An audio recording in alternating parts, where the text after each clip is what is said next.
to another tutorial on MATLAB. In this particular tutorial series, we are looking into the concept of MAAB guideline. In the MAAB guideline, how we can implement model-based development using MATLAB. In this particular tutorial series, we are looking into different aspects of Simulink chapter, and in the Simulink chapter, we have already seen the diagram appearance. The next section in this particular subject is signals. So how you should define any signal in Simulink. So let's get started with the same. So coming to the signals, there is three major aspects which you need to consider. So the first one is if the signal is originating at a defined level, then whenever it is getting originated, we should give the label for the signal name itself. So suppose here in this example, we have a signal A which is getting originated at this level,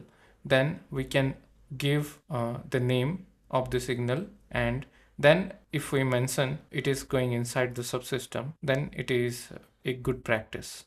Same applied for the output signals. So this is the case where it is originating and we should give directly the names. So suppose if the signal is not yet originated and it is being only used in a defined level, so then in that case you should be using the smaller than and greater than sign, which represents the signal is getting propagated. So you may have seen it in a multiple ways when you will be dealing with Simulink that signal is not propagated. The signal that you will be dealing with is at that time is the signal that is getting propagated. So for propagated signals, you should write it like this. So there will be also a distinction between the originated signal and also the propagated signal. So this is how you can distinguish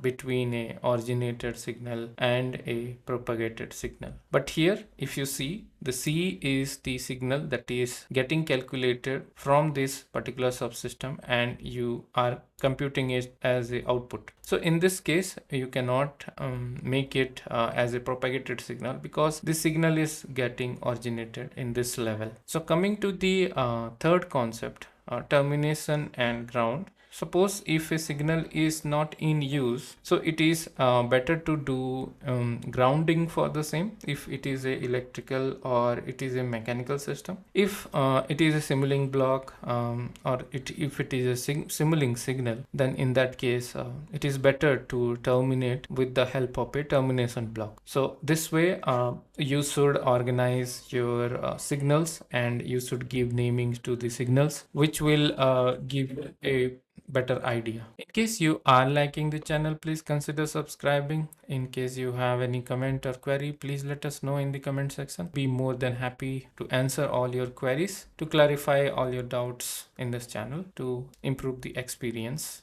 of learning MATLAB in this channel. Have a great day ahead and thank you.